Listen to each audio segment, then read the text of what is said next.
cho em nghe những giai điệu ngân vang. Vài cơn nắng phiêu du theo làn khuất hồng anh, là công chúa hay nàng là tiên nữ trong tranh, gió cuốn mây mà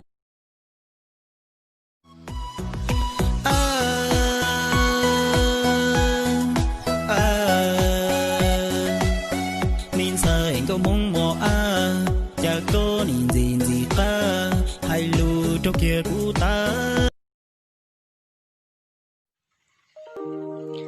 Đất Lai Châu lại nắng và gió, gái Than Uyên vừa chịu khó lại dễ thương. Nếu một mai mẹ em tuyển con rể, anh có về làm rể mẹ em không? 喂，搞不要忙啊！要你嘛，我家。那你搞爸爸还拢忙啊？当你话，搞会让搞忙嘛？Em ai vô tình thôi về, là một thằng con trai nghèo như anh, màu trắng đôi bàn tay, chiều nay không say bay uống cho. Ôm in trong mộng, rung đầu lúa ly, của tao mùa thu, lo nhớ không có gì. Ôm in trong mộng, thu mê đi.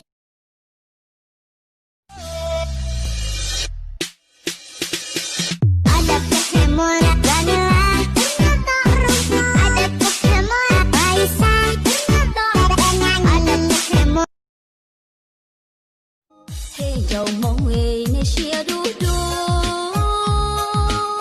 lấy tứ chi lưu lộc anh đa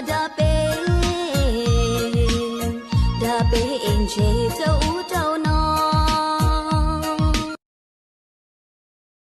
Một mình ngồi buồn lặng thinh, nhìn dòng người vội vàng chạy đi, mưa nắng hạt để che hàng mi ướt đẫm những bồn bề để rồi khi chân mỗi bước cứ bước ánh mắt vô hồn tràn đầy suy nghĩ, hỏi ca sao em đi.